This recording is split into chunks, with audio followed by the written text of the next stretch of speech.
Hola, bom dia. Carl Munson here with the Good Morning Portugal live stream, YouTube channel, and podcast. And we've got some lovely things to share with you today. Portugal's biggest pumpkin.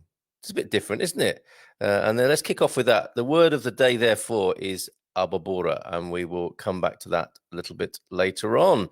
Of course, we start with the weather, and it's always delightful to hear of you, who you are, where you are, and how you are today. So as you can see on my screen there, hola, tudo bem? That is directed directly at you. Not had any calls yet on the WhatsApp line.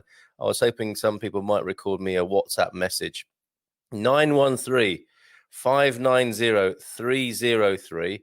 If you want to wish somebody a happy birthday, if you've got something on your mind you want to say about Portugal or moving to Portugal, why not record a little message and we'll play it live? You grace the live stream with your voice as well. But save for that, always happy to receive your comments in the comments box here on Facebook, as people are doing already. Thank you, Druba and Sunny. We'll come back to you just after the weather, which I'll go through quickly. Go through the principal points as we normally do: Lisbon, Porto, Coimbra, and Faro. But I'm also going to take a look at Santarém, because yesterday, of course, we looked at Almorol Castle. And of course, last night we were talking about Paranormal Portugal.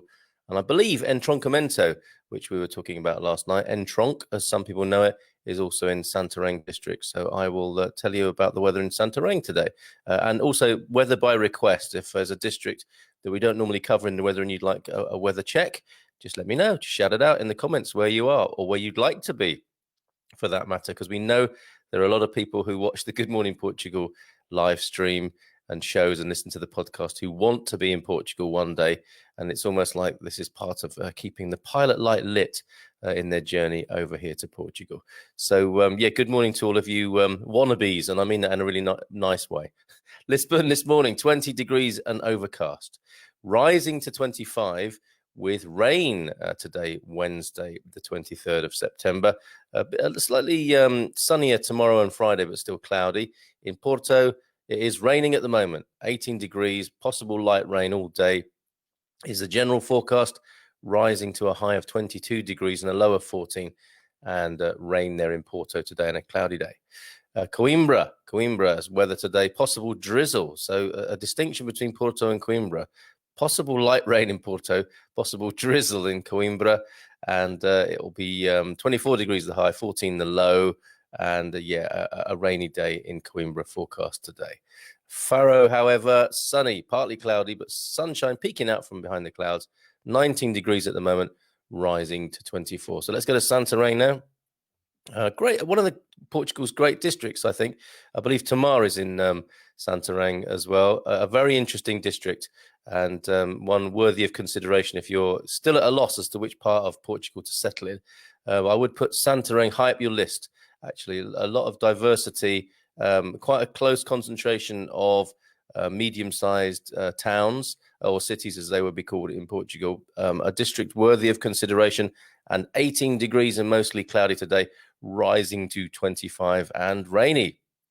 Possible rain in Santarém today. So there you go. There's your weather. Let's go back to some of your comments. And some new names here, and some old names and faces as well. Druba, lovely, always great to see you here in the comments, my friend. Grande Abóbora, the big pumpkin. He's excited already because I think Druba grows a pumpkin or two in Sintra. We were talking about that incredible palace. Well, you've got several incredible palaces in Sintra, haven't you? But the one, is it Regalera?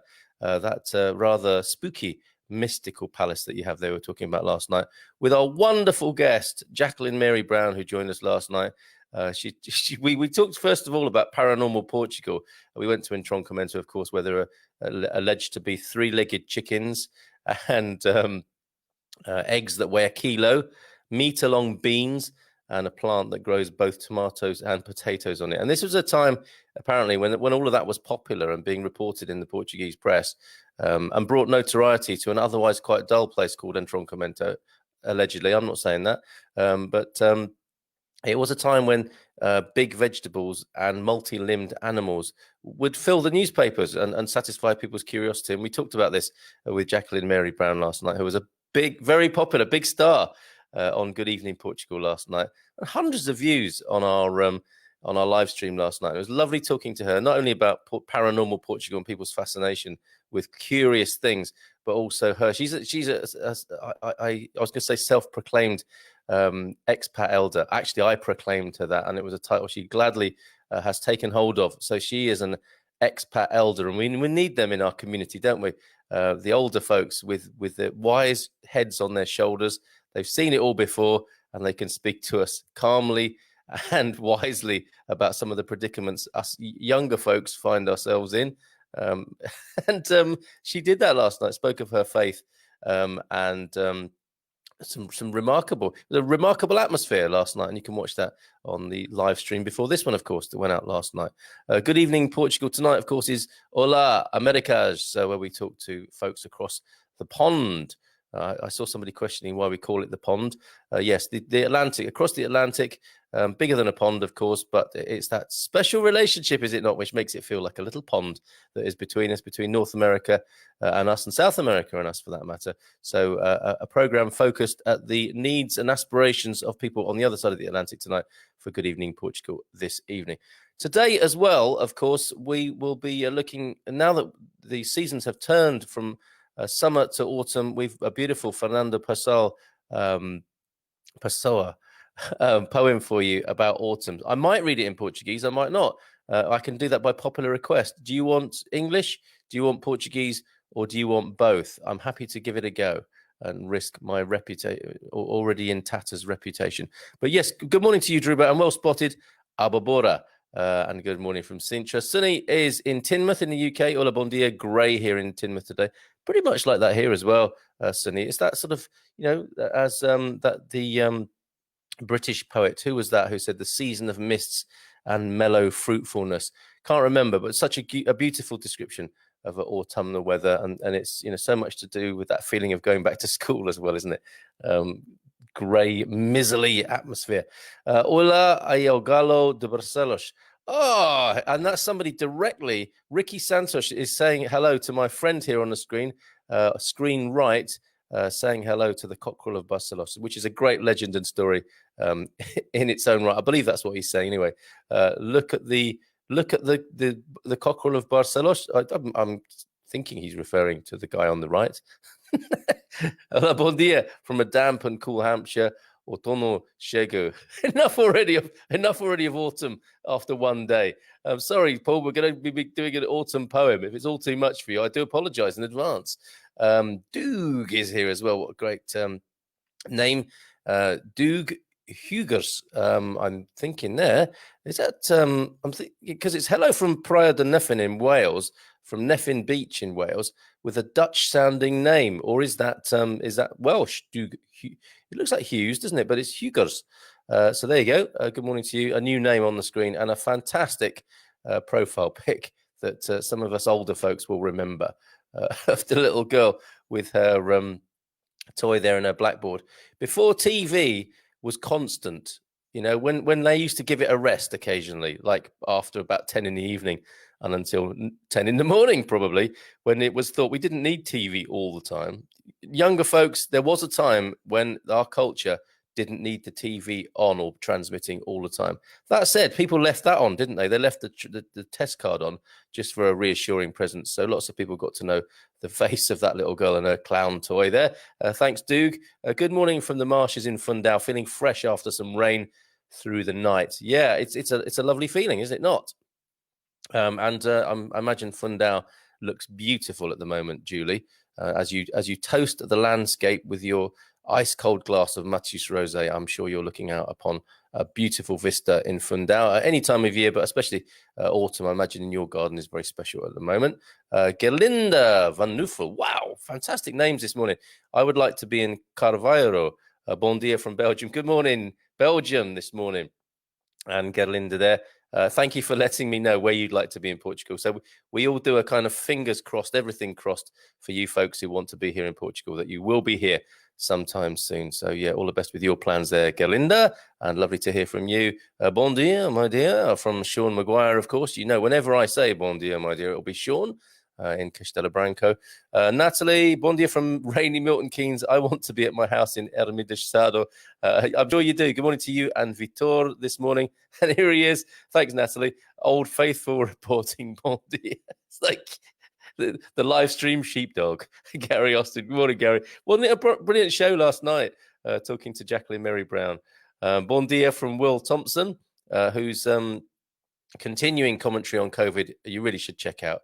And I'm sure he'll, if you send him a friend request, he will give you his independent view, often producing videos with the most remarkable sort of insights and comprehensive view of it, really. That's Will Thompson. So bon dia to you, Will, of Wiesbaden, Germany, checking in. Good morning to you, Jim, over there in Germany. Doug says, I stayed in quite a spooky former monastery, Quinta Santa Barbara in central Portugal.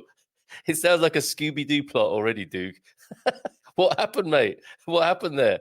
Bon dia. All those exclamation marks. I'm wondering what happened. From Belgium again this morning. Belgium representing in this morning on the Good Morning Portugal live stream. Bon dia from Jeannie. I've heard you. I thought you referred to yourself as Janny, and I'm reading it as Jeannie. You're gonna have to explain that. That's one of the curiosities of the modern world. Is it Jeannie or Janny? Donna Jacqueline is a wonderful lady. She sure is, and I'm sure we'll see more of Jacqueline Mary Brown in due course. And I'm delighted to say I'll be working with her in a different context as well. So keep in touch with me via PM on that if you were entranced and inspired by her last night. Paul Williams, John Keats, The Season of Mists and Mellow Fruitfulness. I've got a point of order, Chairman. I didn't think it was Keats. It might be Paul, and don't think me rude for challenging you on air in front of everybody. But I'm wondering, was it really Keats who said Season of Mists and Mellow Fruitfulness?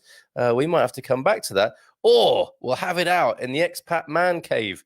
A new evolution here on Good Morning Portugal. The Expat Sport Report has become the Expat Man Cave. And every Friday evening at 10 in the evening, we are the fellas, the expats are getting together. But that's not to be exclusive at all. It's just the angle we're taking. And our demographic is average age 50, expat guy who likes to drink probably, who likes probably meat, who likes salad also, who likes poetry, but might also like boxing. It was the sport report, but we broadened it to all aspects of culture, global, from where we came. Me and my buddy Frank Devane, Persian Frank, we will be on 10 o'clock on a Friday night now, broadening beyond just football and other sports, including sport, but all things kind of blokey. And we're the best mates that you wish you never had. I think from 10 o'clock on a Friday night, talking about all things to do with culture, from where we came and the things that we love about our countries of origin, but also what we love about Portugal in terms of culture. Food will be on there. Drink will be on there. Hunting might be on there. Like I said, poetry. I'm going to do you some poetry this morning. So yes, as the name suggests, the Expat Man Cave. Do join us, but of course it's not exclusive. What I've said there is it's for men who like the man cave vibe. Obviously, women who like the man cave vibe as well might be tuned in. Men who like the women who like the man cave vibe, and men who like men who like the man cave vibe as well. All are welcome, but it has that particular angle. So be warned. It's actually, Duke says it's actually Douglas Hughes. So there I was thinking you were a Dutch person on a Welsh beach, Duke Hughes, when in fact it's Douglas Hughes. Fantastic. That's brilliant. Thanks for clearing that up. Aloha from the big island of Hawaii. How lovely. I bet isn't it always sunny and beautiful? And you're forever walking on rose petals with a garland around your neck, Jerry Chevalier. Beautiful name again. So good morning to you and aloha to you. It's an hola from us and an aloha from you in the big island of Hawaii. How lovely. I'm going to stay with Doug Hugers. The little girl is Carol Hersey. She spent 73,000 hours on screen, a record impossible to beat. Yes, even though I do 2, sometimes 4 live streams a day, I'll never catch up with Carol Hersey, who you can see on the screen, a British TV icon, who must be, is she 70 now? I'm guessing, possibly 80. I don't know, but there she is on on Douglas's profile pic there on Facebook. A shout out to the Will Thompson, Warrior Will, as Gary is calling him. Absolutely. And he was talking in the Expat Man Cave yesterday. One of the things about being a bloke in the modern world and transposing the hunter-gatherer ethic is, of course, putting together IKEA furniture. No longer are we hunting woolly mammoth. We are hunting down self-assembly furniture. I failed the IKEA challenge, says Will, without the instructions. It wasn't 2 beds. It was a fold-out sofa. You needed. I mean, I think it's all right to look at the picture. I think, you know, doing an IKEA self-assembly without even knowing what it is really risky, and dare I say it, very manly in every sense. You know, good and bad. But yes, better luck today then. So you didn't even know what it was. That is daring. Food. Well done, Will. Food in the man cave. You say, oh yes, Owen, and we're relying on you, sir, to talk to us about food in the man cave as well as Man City. So the one thing I certainly want to talk about on Friday is it Giles Corran's scathing review of Portuguese food. Every reason he gives for disliking Portuguese food is one of the reasons one of the many reasons I love it, and I'm going to be taking Giles Corran to task on Friday night personally, and I'm sure Frank has got a few wonderful things to talk about up his sleeve, and of course everyone else who comes and turns up at the Expat Man Cave. It is a chance. It's a bit like some of you, if you remember the test card girl, you remember Cheers as well. Isn't that just some blokes sat round a bar speaking, getting things off their chest and talking nonsense? That's us on a Friday from 10 p.m. All are welcome to the Expat Man Cave, and our spiritual home, of course, is the Gaz Bar, which some of you will know about, in Al Vayazra, fast becoming an expat legend in its own right. Yes, food in the man cave, Owen. I had a magical stay. Oh, this is good. At Quinta Santa Barbara. The worst thing I encountered was a couple of geckos on my bedroom wall and an aircon unit that went squeak in the night. Grr, bring on 3-legged Frango. Yes, I suppose a 3-legged chicken would be very good for pest control, wouldn't it? And as Gary said last night, what does 3-legged chicken taste like? No idea. Never been able to catch one. And of course, that's another thing for the Expat Man Cave. I have a request for you, Gary. Can you come up with a dad joke du jour or du dia for us? Dad jokes are going to be a big part, I think. Every shade of humor, I suspect, but certainly we can start the evening with a dad joke or two. And you're the man, Gary, I think, for that. So then, I've got the autumn poem. I think I'll do that first. And in traditional sort of news gathering style, finish with the big pumpkin. It seems only right to follow that tradition here. So let's go to the poem, and I'm going to put it on screen so that you can see it as well. No one has come to my or answered my questions whether I should do it bilingually or not. Hold on, where are we? I've got to make sure I share with you the right screen on Facebook. Oh, there it is. Yeah, because I could be giving away all sorts of personal information. I'm not so worried about mine, but you should see some of the stuff other people send me on Facebook. So there it is on the screen right now. And of course, for those of you on the podcast, I will read it out. This comes courtesy of Brits in Portugal. And of course, that is the Facebook page of the British Embassy, who we'll be speaking to tomorrow night. It's my great honor and privilege to be part of a webinar tomorrow evening where we will be talking to the British Embassy, all things Brexit. And the question about bank accounts that we covered yesterday, I'm sure will come up as well. You know, I don't know if they'll have a solution, but they'll certainly give us their best guess in times of utter uncertainty, right? That's the flavor of 2020, isn't it? Uncertainty. But one thing that is certain is that it's now the position of the planet in the sky, in the heavens, and it being autumn. Of course, these are the things we can return to, aren't they? The certainties of the natural world, and it is, of course, autumn now. We've celebrated. Well, some of us may have celebrated the autumn equinox, and here is Portuguese poet Fernando Pessoa's ode to autumn, outono, which has been one of our palavras do dia before. So shall I go with the Portuguese? Shall I put you through that? No, don't worry, I'm not going to do that. So I'm going to read the translation and let's see how much it can hold, because I'm sure if we got a native Portuguese speaker, it would be absolutely beautiful because they would understand every nuance of each word. And obviously poetry is the play on the words as well as the content and the meaning of the words. So let's see how it stands up as an English translation. Here we go. Portuguese poet Fernando Pessoa. You should know that name. Remember that as part of your learning of Portuguese culture. In the evening of the land, the breath of the long autumn turned the floor yellow, a vague wind misses. Like a bad dream in a sleep, in livid loneliness, soak the leaves and land. The leaves turn and revolve. Fade out yet again, but the leaf does not rest. And the livid wind turns and it expires in lividness. I am no longer who I was. What I dreamed, I died. And even what I am today, tomorrow I will say, I wish, be it again, colder. The vague wind returned. So if you are suffering, if you're suffering from vague wind this morning, that's dedicated to you.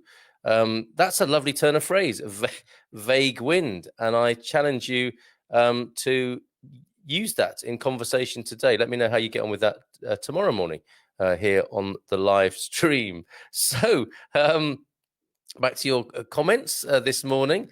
It is pronounced, Jean in French. Oh, okay, we're just getting everybody's names right here.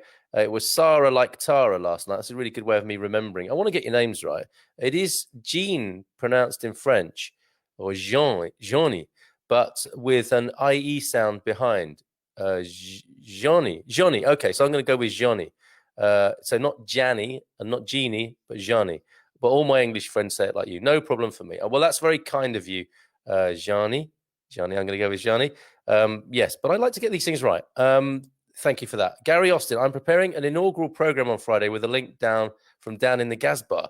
Big technical challenges. Yes, sir. I mean, that alone is one reason to tune in on Friday evening to the Expat Man Cave. Gary has truly the quintessential Expat Man Cave over there in Alvasa in central Portugal. Something that he's inherited, I believe, with the home. And it is, it's the pride of many a Portuguese man's life. The other being big vegetables, as we're about to find out. Well, not the other. There are many, of course, but your own bar in the basement, along with your wine cellar and big vegetables, I think, are excellent parts of a Portuguese man's life, and that is what we're hoping to emulate on the Expat Man Cave. And Gary has got this most amazing space, now known as the Gas Bar, forever known as the Gas Bar. And it's wonderful. Disco ball, really impressive space for his wine cellar. A bar, of course, one of those wonderful rattan chairs that you see in the I'm going to call it soft focus photography of the 1970s, where they used to put a bit of Vaseline on the lens, not only the lens, I suspect, on those rather dubious photo shoots from the 70s. You get the feeling, you get the vibe, right, of the Gas Bar. Big rattan chairs. Is it the Kontiki vibe? A lot of influences in there, probably a couple of Easter Island statues or murals on the wall as well. Maybe I'm overdoing it now, but you get the idea. You get the idea of what the Gas Bar is like. And so tune in on Friday for a virtual tour of the Gas Bar, maybe if Gary can organize that. That's fantastic. Cheers, Gary. Would everyone want to see pics of my man cave I built and my indoor bar in our old house? Yes, absolutely. This is really appealing to people because the Expat Sport Report obviously just appeals to people who like sport. Now that we've extended this to the man cave vibe, this is arousing all sorts of interest, and no doubt, onlookers, the people directly involved, and those rubberneckers trying to get a view of life inside the man cave. So absolutely, Henry, 2 virtual tours then of man caves. I don't have one. What have I got? I've got my chicken coop. I like to sit in the chicken coop with the chickens, and I like to pet a chicken, which sounds terrible. But, I'd love to sit there, and my appreciation and knowledge of chickens has grown exponentially in the last few months. And I just love sitting in there. So that's the closest I've got. So really, I mean, that's a hen cave, isn't it? And I'm sort of cuckooing, if I mix my metaphors there, in the hen cave. So I'm a little bit jealous. I've got man cave envy, but we do have the expat man cave as an idea in which I will dwell on a Friday evening. And look, we've got virtual tours of man caves coming in from around the world as well too. So absolutely, Henry, yes. And we will we all be called Portugueses in the bar, Gary? Excellent, Paul. Yes, we will. Love that. Thank you very much. Bom dia a todos present. Good morning to all those present from Graça. Good morning to you, Graça. It always feels great when you are here with us. That's my friend, your friend, our friend Graça here on the Good Morning Portugal live stream as well. So let's go to the big pumpkin now, shall we? And this is extraordinary. You know, oh no, one other thing before we go there, some really good news, some really, really good news. I'd like to keep you up to date with what's going on the COVID front, for better or for worse, but just, you know, at least so you're in the picture about what you need to do, what you're required to do. And sometimes it gets a bit depressing, doesn't it? So this is really good news around COVID, if one could possibly say that, from the PortugalNews.com. Cafes and cake shops can stay open until 1 a.m. So this is one reason why we love Portugal, right? The cafe culture. And it was so delightful to see this story from the PortugalNews.com published yesterday, and a random picture of, see, that's not great, that picture, is it? It can't be easy being a picture editor, or even just writing an article and having to chuck a photo in, as looks like what might have happened there. That, to me, is not Portuguese cafe culture at its best. You don't need to wear a mask, madam, when you're just sat at your table there drinking your coffee. That's not what I came here for. I'm sure we could have found a much better picture of Portuguese cafe culture than that. But anyway, back to the good news. The government has confirmed that cafes and cake shops can stay open until 1 a.m. after the new rules, in the context of the contingency situation, raised doubts among entrepreneurs. In a note published yesterday, the government clarified cafes, cake shops, and other similar establishments may close at 1 a.m., but they cannot accept new customers after midnight. So it's like last orders for your pastel de nata or bolo de Belém, or whatever your favorite is, at midnight, and then you can stay in there for another hour. And that, you know, that to me is a wonderful part of Portuguese culture. You know, families are still out at midnight sometimes, and so they still can be, according to this note. And I love that. I love the idea of a note being published. You know, dear cafe owners, feel free to stay open until 1, but don't accept any new customers after midnight. Love, the government. On a little notelet. Portugal went into a state of contingency on September the 15th. We're being reminded here. Most establishments were originally to close between 8 and 11, but the government gave local councils the autonomy to define closing times within that frame. Yes, good government. Let the locals decide. That's fantastic news.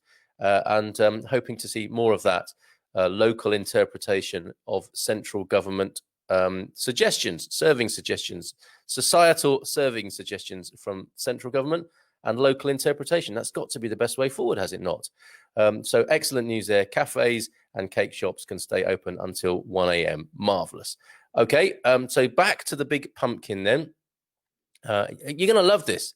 I hope you're going to love this. This is truly a Happy Homesteaders article, news feature.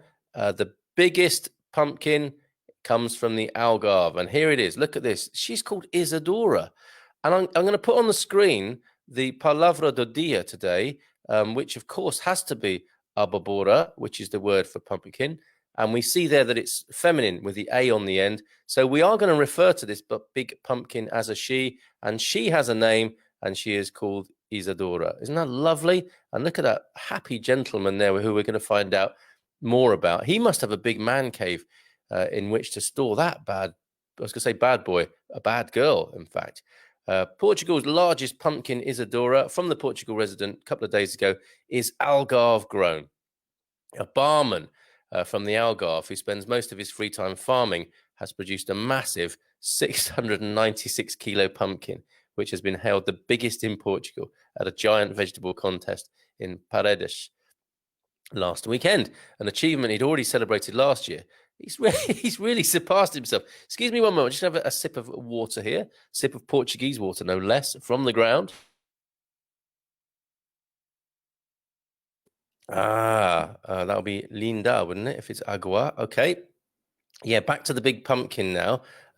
So he surpassed himself. He already was the title holder with a 405 kilo pumpkin, and he's weighed in with a 696 kilo pumpkin this year. But that wasn't the only accolade that Jose Santos, I think we can call him Zé Santos, brought home from the Il Curso de Horticolas Gigantes, the giant vegetable or the giant gardening concourse.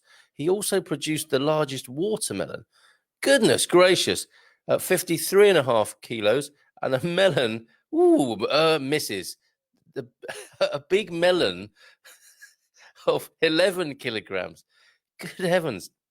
And this is what I find a very touching and poignant part of the story here. As his wife explains, producing giant veggies is his second love. I'm assuming that she is his first love, because that would be bad if she came in like third or fourth place in his list of loves. But I'm assuming that Mrs. Santos is Zay's first love, and producing giant veggies is his second love. She goes on to say he hardly sleeps. He goes to bed at 2:30 a.m. and is up at 6 a.m. Claudia Fernandez told national tabloid Correo de Manha. Oh, I see. So she's not Mrs. Santos. They are living together in sin. That's what people used to say, isn't it? Indeed, Jose Santos. And I don't mean that in a judgmental way. So I just made the assumption she would be Mrs. Santos. I need to find out that she is Claudia Fernandez.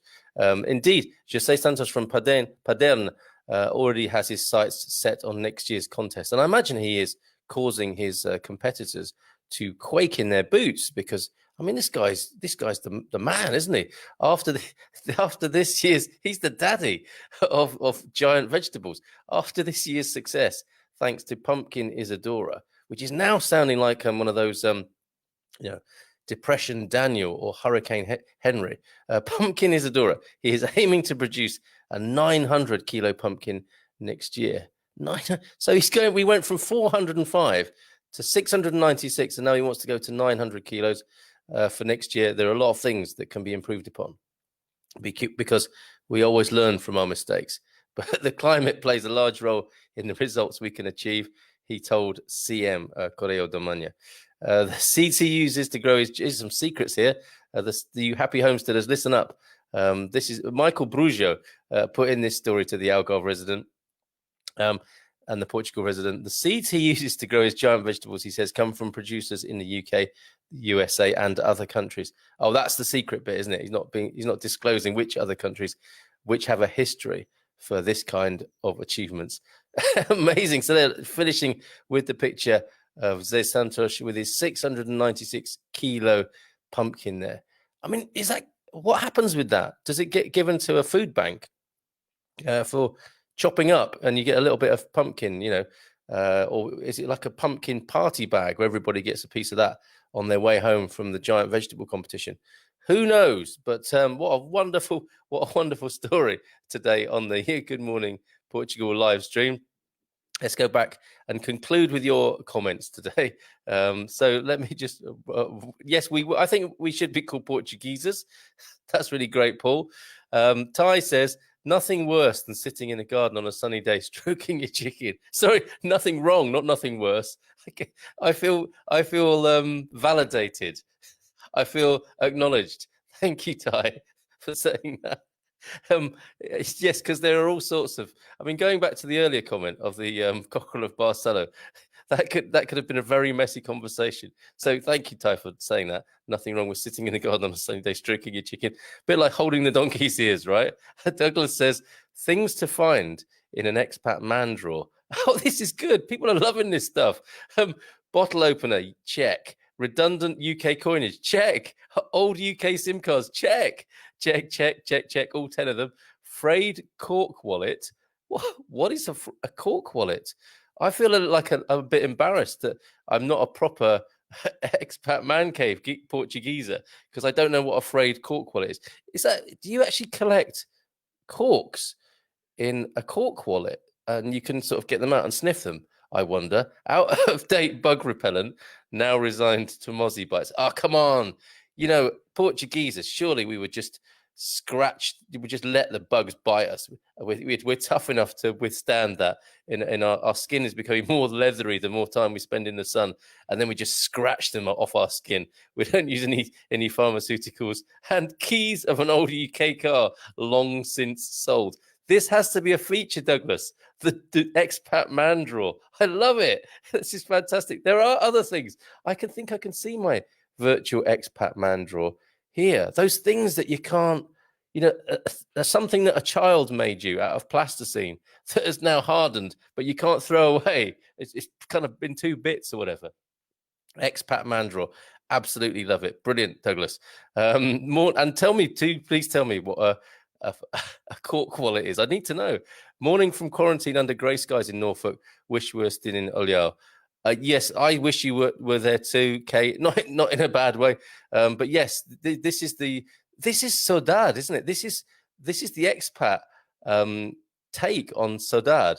People coming onto the Good Morning Portugal live stream and missing Portugal. It's amazing, and we're happy to indulge it, not in a sort of pity party way, but in a come on, guys, you can get back here one day. This is lovely.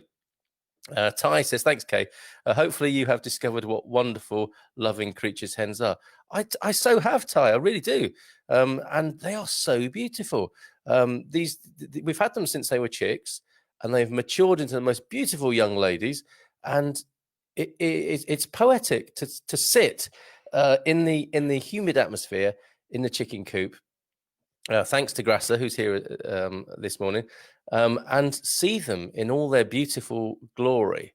The feather patterns, the comb, they're beautiful. I saw one of, I don't know if it was Whitney, Madonna, Barbara, or Kate, or Shaka, or which of the divas it was, but her comb, which is now, now she's come into her maturity, this beautiful, what is it? It's a red comb, not unlike the red of the Barcelo cockerel that you can see there. And it caught the sun. I could see the sun coming through this hen's, it is the comb, isn't it? On top of their head. And it just struck me. It just struck me as, yes, the beauty of God's or nature's creatures there in that moment of stillness and beauty. So I have completely discovered what wonderful, loving creatures hens are. And once they've got used to having a bit of a pet and a fuss, happily sit on your lap and be stroked. It's a wonderful thing. I recommend it. I remember hearing somewhere about a bar that was told it had to shut at 8 p.m, so it did, and then reopened at 8:15 and carried on in line with the rules. That's fantastic. Brilliant. Well, a lot of soup. Oh, well, from the pumpkin. That is a lot of pumpkin soup, isn't it? Can you imagine day 57 of pumpkin soup? It's like, do you want some more soup? I can't manage a wafer thin bowl of pumpkin soup. I'm so sorry, as you say. Your pumpkin is magnificent and everything, but I just can't drink another bowl of pumpkin soup. Thanks, Anna. I'm hoping he shares it in his town or village. Yeah, you hope so, don't you? You wouldn't want a pumpkin of that size going to waste. But I mean, you need a chainsaw on that Isadora there, don't you, to actually get into it. It's bad enough cutting a squash or a pumpkin when it's just a little, kilo thing on your worktop. I wonder how they go about that. Chainsaws on. Oh, not Johnny, please. It is a Jean. Oh, okay, Johnny. Okay, like the je in the joule, and then a in donna, and then a n and a long. Oh my word, Johnny. I'm going to go with Johnny. Okay, let's see if that worked. Nice pumpkin emoticon, Anna. A wallet made of cork. Oh, I see. Okay.